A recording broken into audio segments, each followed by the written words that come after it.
शिव महापुराण में तुलसी जी का प्रसंग है, जिसे हम बड़े आनंद और भाव से श्रवण करेंगे।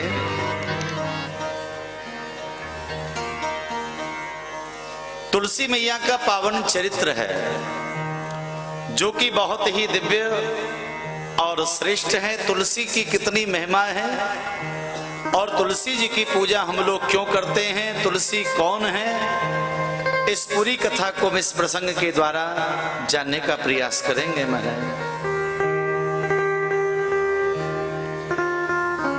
सनत कुमारों ने भगवान नंदीश्वर से पूछा और आज उन्हीं की प्रसन्नता के लिए, तुलसी की महिमा का दर्शन कराने के लिए आज उद्यत हो गए। महाराज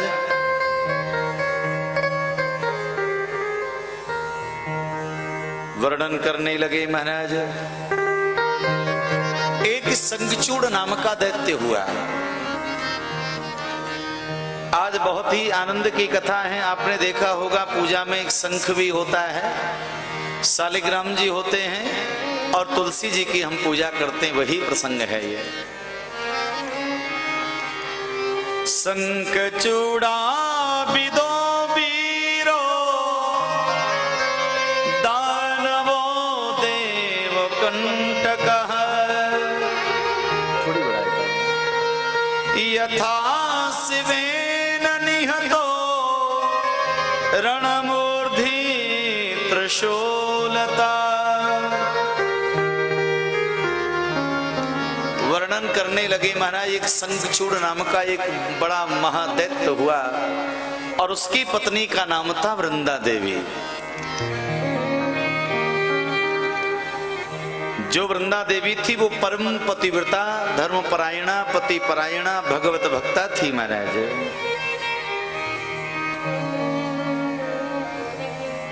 ये शंखचूड़ महाराज दंभ का पुत्र था। ये दंभ नाम का एक राक्षस था, उसका पुत्र था ये शंखचूड़। कथा आती है महाराज, पूर्व जन्म में यही शंखचूड़ जो था, पूर्व जन्म में गोलोक में निवास करने वाले जो बालकृष्ण प्रभु हैं, उन श्री कृष्ण का ये साला और राधा रानी का भाई था। इसका नाम था श्री रामा। इसको सांप लग गया राधा रानी का। गोलोक धाम में आज भी और निरंतर हमेशा एक लीला भगवान की चलती रहती है। उस लीला का जो नाम है निकुंज लीला। एक तो है महारास लीला जो वृंदावन में हो रही है, और दूसरी है निकुंज लीला जो गोलोक धाम में नित्य भगवान उस लीला को करते हैं। तो महाराज क्या हुआ, निकुंज लीला चल रही थी और उसमें ऐसा होता है, जब श्री कृष्ण नाराज होते हैं, रूठते हैं, तो राधा रानी मनाती हैं, और राधा रानी जब रूठती हैं तो श्री कृष्ण मनाते हैं। यही क्रम चल रहा था उनका। और उसी क्रम में राधा रानी रूठी हुई थी और श्री कृष्ण बार बार श्री राधा रानी को मनाने का प्रयास कर रहे थे, लेकिन राधा रानी इतनी ज्यादा रूठी थी कि मनने में नहीं आ रही है।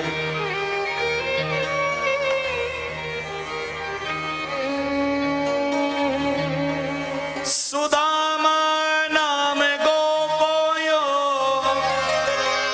कृष्णस्या पार्षदाग्रणी। आज उसी समय सुदामा जो राधा रानी का भाई, उसने ये दृश्य देखा, कृष्ण किस प्रकार से रुदन कर रहे हैं, कैसे कैसे रो रहे हैं कृष्ण राधा रानी को मनाने के लिए, और राधा रानी भी कितनी जिद कर रही हैं, कितनी हट कर रही हैं कि मनने में नहीं आ रही हैं, प्रसन्न नहीं हो रही हैं। और आज उसी समय श्री दामा को क्रोध आ गया। इतना क्रोध आ गया, कहा हे राधा रानी, श्री कृष्ण बार बार तुमको मनाने का प्रयास कर रहे हैं, फिर भी तुम राजी नहीं हो रही हो, तुम्हारा क्रोध नहीं जा रहा है। मैं शाप दे रहा हूं, अगर कृष्ण इतने ही तुमको बुरे लगते हैं, 100 वर्ष का तुम्हारा वियोग हो जाएगा इनसे। 100 वर्ष के लिए तुमको अलग होना पड़ेगा।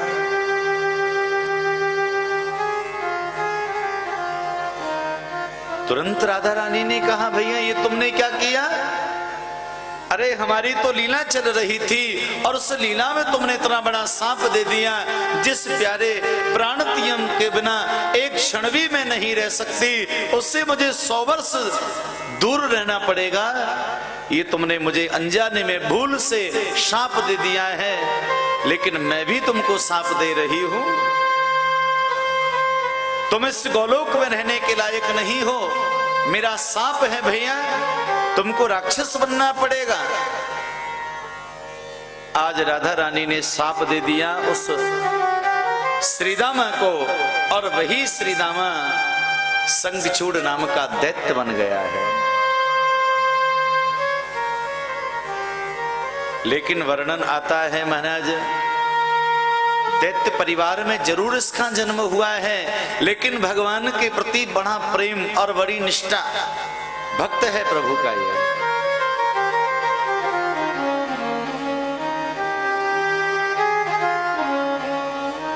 ब्रह्मा जी की बड़ी कठोर तपस्या करी इसने। विधाता ब्रह्मा जी प्रसन्न हो गए और ब्रह्मा जी ने कहा, हे शंखचूड़, तू आशीर्वाद मांग, क्या चाहता है? इस दैत्य ने कहा, हे विधाता ब्रह्मा जी, मैं अमर हो जाऊं। जितने भी दैत्य हैं वो सब यही वरदान मांगते हैं, अमर होने का वरदान दे दो। कहा, देखो अमर होने का वरदान तो मैं तुमको नहीं दे सकता, पर इतना जरूर कहूंगा मैं, तुम चले जाओ बद्री का आश्रम, और बद्री का आश्रम में धर्मध्वज नाम के एक परम पवित्र एक राजा हैं, और उन राजा की बेटी है, उसका नाम है तुलसी, जो वो कठोर तपस्या कर रही है उस बद्री का आश्रम में। अगर वो तुमको पति रूप में प्राप्त कर ले, वो यदि तुम्हारी पत्नी बन जाए, उसे यदि तुम पाणी ग्रहण कर लो, उसको यदि तुम प्राप्त कर लो, तो परम वो पतिव्रता, धर्म का पालन करने वाली, धर्मपरायणा है, भगवत भक्ता है, फिर जल्दी से तुमको कोई मारने वाला महाराज कोई नहीं होगा।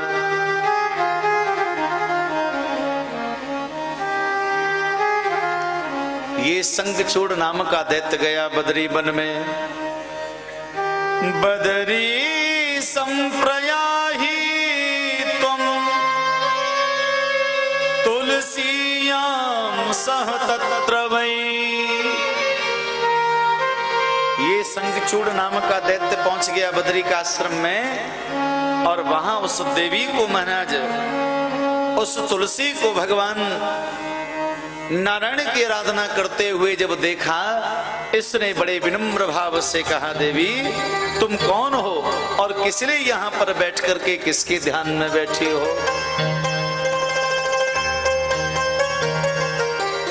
तुलसी ने कहा, अरे मैं एक अनजान स्त्री हूं, इस प्रकार से आप मेरा परिचय जानना क्यों चाहते हो? पहले आप अपना ही परिचय बताओ। तब संगचूड़ नाम के दैत्य ने सही सही अपना परिचय बता दिया। नामः चक्रे पिता तस्य संकचूड़ेति सद्दिने। हे देवी, मैं महाराज दम्भ का पुत्र हूं, मेरा नाम है संगचूड़, मैं दैत्य हूं, लेकिन मैं पूर्व जन्म में श्री कृष्ण का सखा हूं, श्रीदामा और राधा रानी के हिसाब से मैं दैत्य बन गया। जब बिल्कुल सही सही इसने उद्बोधन दिया और सही सही बताया।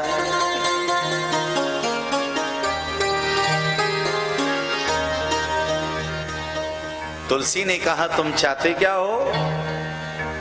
कहा, देवी ब्रह्मा जी की मैंने तपस्या की है और ब्रह्मा जी ने ही मुझे तुम्हारे पास में भेजा है कि देवी तुलसी का तुम पाणी ग्रहण करो, तुम परम पवित्र हो देवी, मैं तुम्हारा वर्ण करना चाहता हूं, पाणी ग्रहण करना चाहता हूं। देवी तुलसी प्रसन्न हो गई महाराज और उसी समय आज देवी तुलसी ने उस संगचूड़ नाम के दैत्य का वर्ण कर लिया है।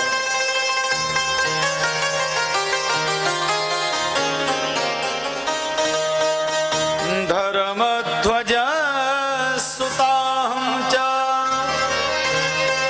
तपस्यामि तपस्वनी तपोवनं च तिष्ठामि कस्तं गच्छ यथा सुखम्।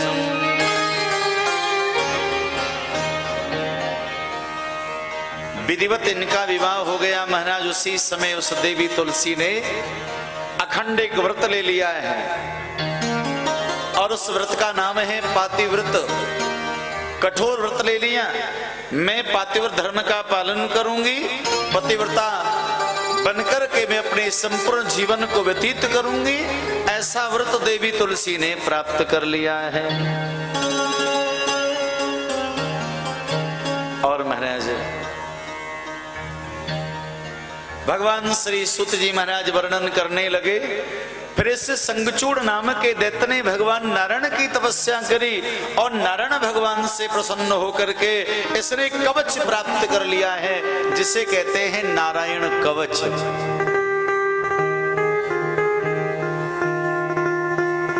भगवान से आशीर्वाद मांगा मेरी मृत्यु ना हो। भगवान ने कहा जब तक तुम्हारे शरीर में ये कवच रहेगा और तुम्हारी पत्नी पातिव्रत धर्म का पालन करती रहेगी, तब तक दुनिया में तुमको कोई भी मार नहीं सकेगा।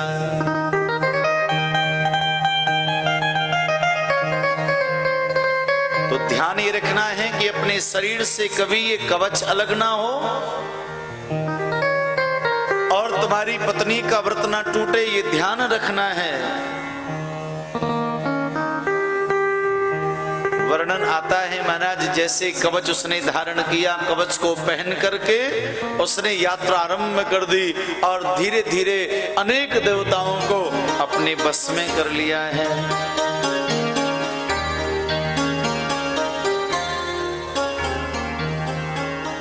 सब देवता भयभीत हो गए महाराज।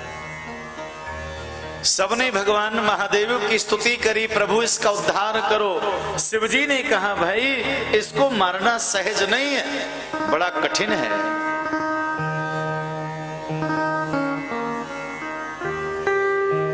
क्योंकि ये कवच पहन के निकलता है और उसकी पत्नी जो तुलसी है वो वृंदा देवी वो इसका पूजन करती हैं, तो दोनों ही पक्ष इसके बहुत मजबूत हैं।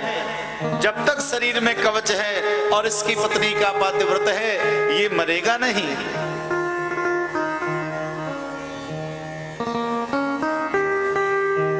एक दिन क्या हुआ, ये कैलाश की ओर चला गया। इसके गुप्तचरों ने बताया कि महाराज सर्व का ऐश्वर्य तुम्हारे पास में है, तीनों लोगों का आधिपत्य तुम्हारे पास में है, कमी यदि है तो केवल एक कमी है तुम्हारे जीवन में, अगर वो यदि तुमको प्राप्त हो जाए फिर तुम्हारा स्थान जो है महादेव से भी ऊंचा हो जाएगा। कहा वो क्या, कि पार्वती तुमको प्राप्त हो जाए। भैया इसके मन में ऐसा कुभाव आ गया और मैया पार्वती को प्राप्त करने के लिए भगवान महादेव को मारने को निकल पड़ा है। ये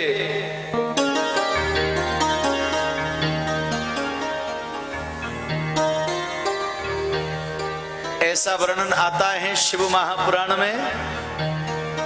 पार्वती मैया ने जैसे इस दैत्य को आते हुए देखा, आज मां भी छुपने के लिए महाराज अंतर्ध्यान होती रही और उसी समय भगवान शिव के मन में चिंता हुई कि किसी भी प्रकार से इसका जो सतित्व महाराज की पत्नी का सतित्व है वो समाप्त होना चाहिए।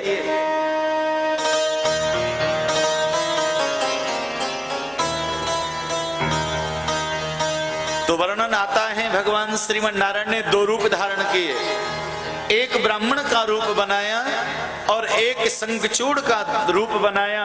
ब्राह्मण का रूप बना करके भगवान इसके सामने पहुंचे और इसने प्रणाम किया। भगवान कहने लगे भैया तुम बहुत बड़े दानी हो, नित्य तुम दान किया करते हो, आज हम भी तुमसे याचना कर रहे हैं। कहा ब्राह्मण देवता कहो, क्या जिज्ञासा है तुम्हारे मन में?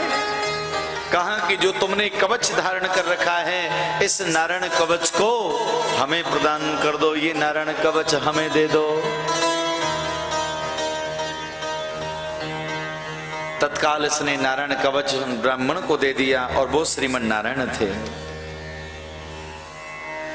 देहि भिक्षाम दानवेन्द्र मह्यं प्राप्ताय सांप्रतम् नेदानीं कथयिष्यामि प्रगटं दीनवत्सलः।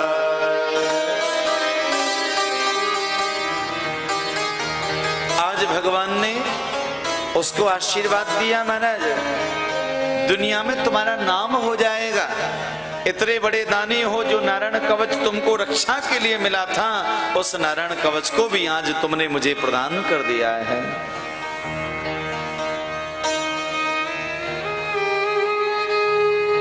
आहा, चल पड़ा है ये दैत्य महादेवी का हरण करने के लिए।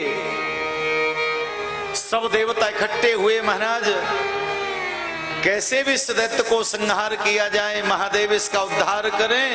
तब श्रीमन नारायण ने संगचूड़ का रूप धारण करते हुए देवी तुलसी के यहां पहुंच गए।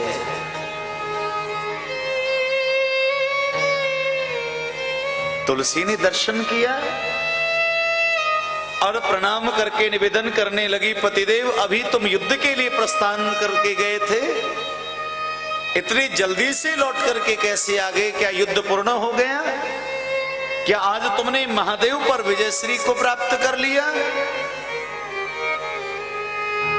नारायण भगवान इसके नकली पति के रूप में कहा, देवी युद्ध करते करते थक गए, हम थोड़ा विश्राम करना चाहेंगे और हम युद्ध के लिए अगले दिन प्रस्थान करेंगे, हम मध्य से ही लौट करके आ गए। कहा ठीक है। महाराज उसी समय बड़ा आदर किया, सम्मान किया, चरणों का स्पर्श किया।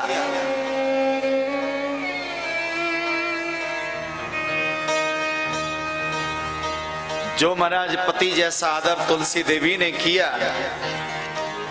लेकिन लगा कि इनके हाव भाव में, इनकी चाल में, इनके व्यवहार में मुझे बहुत अंतर प्रतीत हो रहा है। लगता है मेरे साथ में छल किया जा रहा है।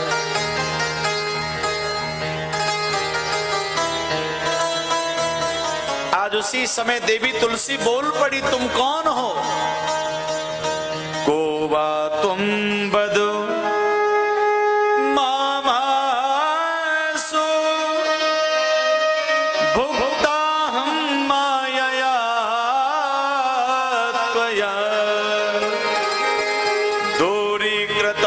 सतीस्त्वम त्वावे सपाप्यहम्।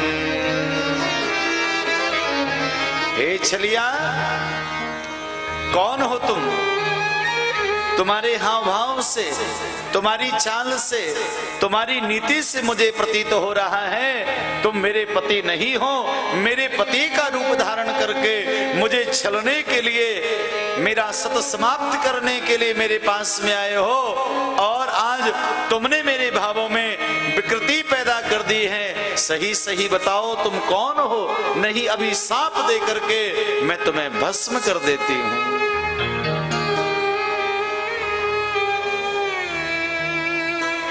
प्रकट हो जाओ। जो तुलसी ने कहा आप सत्य माने, भगवान नारायण असली रूप में प्रकट हो गए। नारायण को देखते ही तुलसी के नेत्रों से आंसू झरने लगे।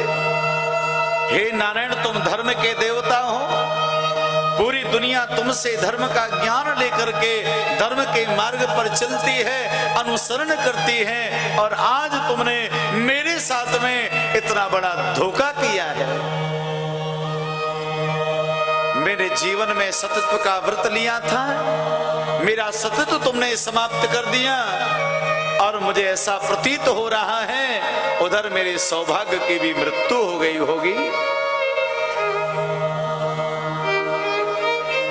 क्योंकि जिस दिन मेरा सतत्व समाप्त होगा उस दिन मेरा पति भी माना जाएगा। और उधर महादेव ने संहार कर दिया उस शंखचूड़ का। जैसे ही आभास हो गया महाराज, उसी समय शाप दे दिया नारायण, अब मैं शाप दिए बिना तो किसी भी प्रकार से मानने वाली नहीं हूं मैं। तुमने बहुत बड़ा धोखा मेरे साथ में किया है। शाप दिया है पाषाण सदृशा रूपा, दयाहीनो यथा खल, तस्मात् पाषाण रूपस्त्वं मक्षापेन भवानुध। हे नारायण, ये वृंदा, ये तुलसी साप दे रही है तुम्हें, तुम पत्थर बन जाओ। मैं कई दिनों से निवेदन कर रहा हूं सज्जनों, देवियों के सत में बहुत बड़ा पराक्रम है। जो भगवान भी पत्थर बन जाएं, नारायण भी पत्थर हो जाएं महाराज। भगवान को पत्थर बनने का शाप दे दिया, भगवान पाषाण बन गए।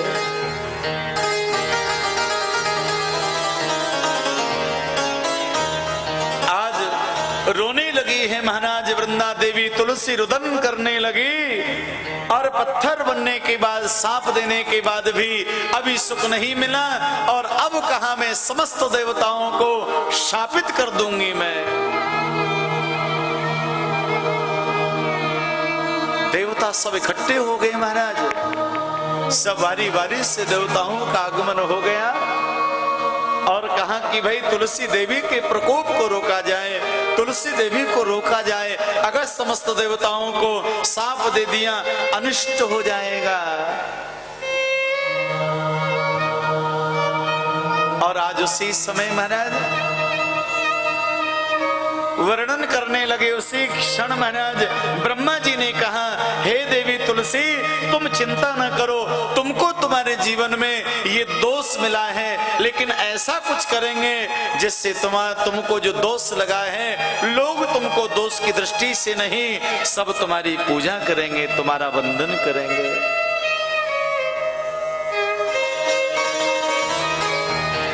कहा देवी आज से तुम नदी के रूप में परिवर्तित हो जाओ। उसी समय महाराज देवी तुलसी ने एक नदी का रूप ले लिया। तवेयं तनु ऋता सृष्टा नदी रूपा भवे दिह, भारत पुण्य रूपा सा गंड कीर्ति च विश्रुता। एक गंडकी नदी के रूप में महाराज परिवर्तित हो गई महाराज।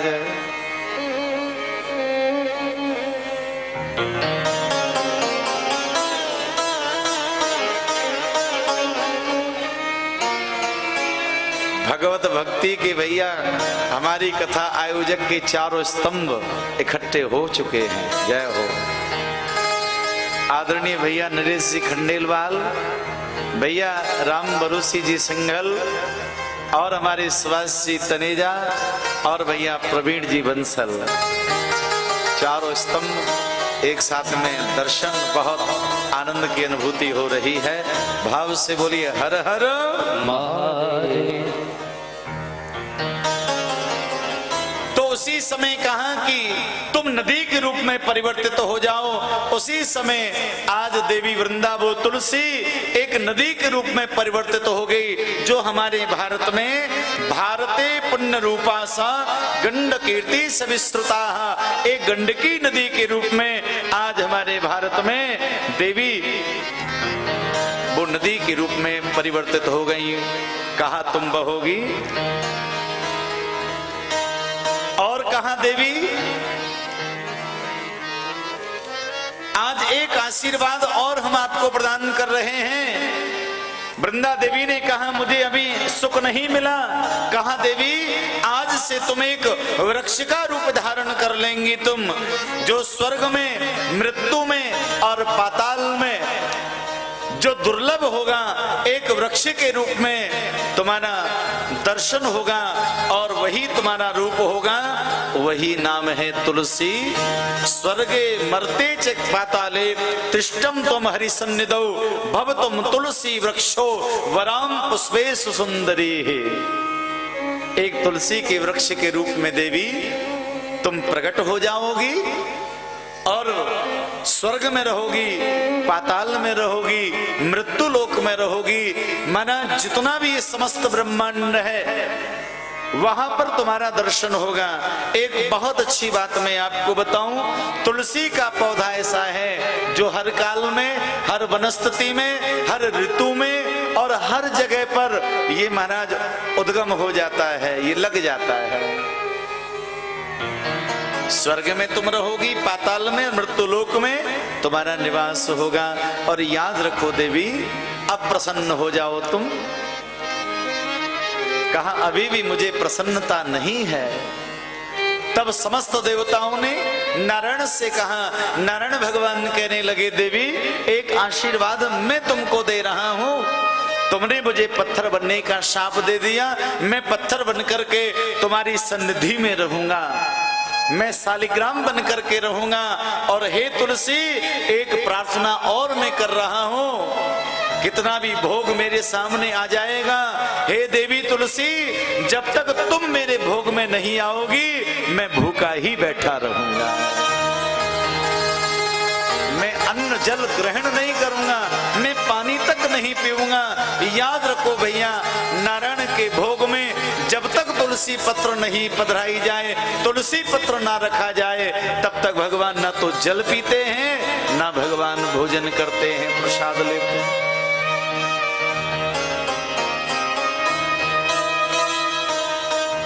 इसलिए तुलसी की महिमा जितना कहें उतना कम है। एक दिन शायद मैं चर्चा कर रहा था, हमारे भारत में भगवान ने इतनी बड़ी कृपा करी, बहुत सारे ऐसे वृक्ष हैं जो ऑक्सीजन देते हैं। हमारा शरीर किससे चलता है? ऑक्सीजन से। जो श्वास ले रहे हैं ना, ये श्वास है ऑक्सीजन। लेकिन आपने देखा होगा व्यक्ति मर जाता है, श्वास तो फिर भी रहता है दुनिया में, और मरने वाला मर गया क्यों? उसकी प्राण वायु अवरुद्ध हो गई। एक वायु और होती है जिसे कहते हैं प्राण वायु। तो हमारे यहाँ कई वृक्ष हैं, जैसे पीपल का, गूलर का, समी का, अशोक का, कदम्ब का, ऐसे एक नहीं महाराज, ऐसे सैकड़ों वृक्ष हैं जो ऑक्सीजन देते हैं, भरपूर मात्रा में ऑक्सीजन प्रदान करते हैं। लेकिन याद रखना भैया, ये तुलसी का जो पेड़ है, तुलसी का जो वृक्ष है, ये ऑक्सीजन नहीं देता है, ये तो सीधे प्राण ही बखेरता है, प्राण देता है, प्राण वायु। 5 प्रकार के प्राण होते हैं ना हमारे शरीर में, 5 प्राण हैं। तो ये 5 प्रकार के जो प्राण हैं ये तुलसी प्रदान करते हैं महाराज। और एक बहुत अच्छी बात आपको बताएं, शालिग्राम और तुलसी की पूजा समझ लो साक्षात नारायण की पूजा का ही फल है। भगवान ने कहा देवी अब तो खुश हो, कहा अभी भी प्रसन्न नहीं हूं। भगवान ने कहा इतने इतने आशीर्वाद दे दिए, तुम्हारी वजह से भूखे प्यासे रहेंगे हम, फिर भी प्रसन्न नहीं हो। देवी तुलसी ने कहा हे श्रीमन नारायण, मैंने पार्थिव धर्म का पालन किया है, एक है पति और आप हैं जगतपति, तो मेरा पति जो शंखचूड़ है उसका क्या हुआ? उसे भी आपकी पूजा में सम्मिलित करो। वो जब तक आपकी पूजा ना हो तब तक आपकी पूजा पूर्ण न मानी जाए। आज उसी समय भगवान ने उस शंखचूड़ नाम के दैत्य को शंख का रूप बना दिया महाराज।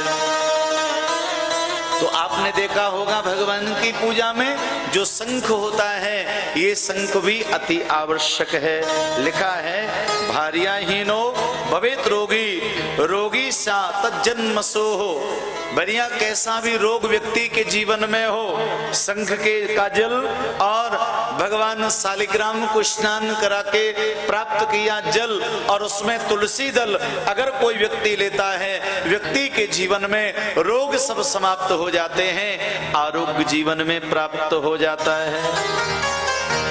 और अब एक बहुत अच्छी बात बता रहे हैं, शालिग्रामस्य तुलसी संगम च एकत्रैव हि यो रक्षति महाज्ञानी सा भवे हरिप्रिया।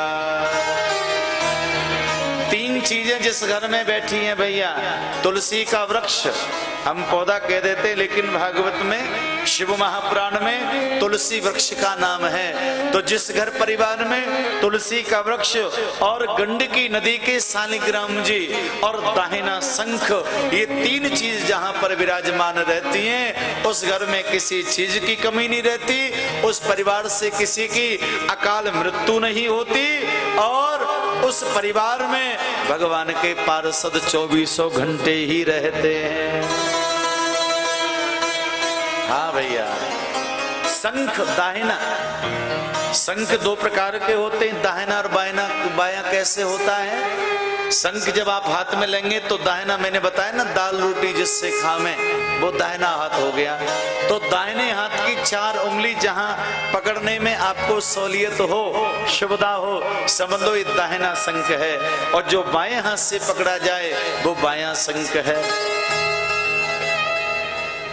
तो निनाद करने के लिए, शंख ध्वनि करने के लिए आप बायां शंख प्रयोग में ले सकते हो। बायां शंख ज्यादा रहता है क्योंकि अरिष्ट, अमंगल, दोष, कष्ट, भूत, प्रेत, पिशाच, ये सब जितने होते हैं ये भगवान के वामांग रहते हैं ये। और सुख, समृद्धि, आनंद, ऐश्वर्य, संपन्नता, वैभव, ये भगवान के दाहिने अंग रहते हैं। तो भैया इसलिए अपने दुखों का निवारण करना है तो आप अपने घर में बायां शंख भी रख सकते हैं, जो बजाने के काम में आता है। शंख ध्वनि होती है। शंख ध्वनि के बहुत लाभ हैं, विज्ञान है बहुत बड़ा, फेफड़े शुद्ध हो जाते हैं। शंख बजाने वाले को कभी टीबी का रोग नहीं होता महाराज, क्षय रोग नहीं होता है, फेफड़े उसके मजबूत रहते हैं। और शंख ध्वनि जहां तक जाती है वहां तक महाराज जितनी अलावला, जितनी कष्ट है महाराज, ऊपरी बाधा जितनी है, सबों की अमन विमुक्ति हो जाती है, सब दूर चले जाते हैं और दाहिने शंख से सुख समृद्धि का आगमन होता है। तो भगवान की पूजा में जो शंख रखते वही शंखचूड़ नाम का दैत्य है, भगवान का सखा है। अब आप इसका दूसरा भाव देखिए, गोलोक में श्री कृष्ण है और श्री रामा भी साथ में है, इसलिए महाराज आज देवी वृंदा ने शंखचूड़ को भी साथ में रखा। कहा ही नारायण हम दोनों पति पत्नी आपकी सेवा करते रहेंगे, इसलिए शंखचूड़ और देवी तुलसी सदैव नारायण भगवान की सेवा में लगे रहते हैं। और वो तो नारायण तो भैया जगत पति हैं, सबके पति, हमारे पति, आपके पति। वर्णन आता है तुलसी शालिग्राम विवाह भी हम लोग मनाते हैं। तो जो तुलसी का विवाह माने तुलसी को जो भगवान शालिग्राम जी को समर्पित करता है, पाणी ग्रहण कराता है, उसके जीवन में अनेक सिद्धियां अनायास प्राप्त हो जाती हैं। बोले तुलसी मैया की जय।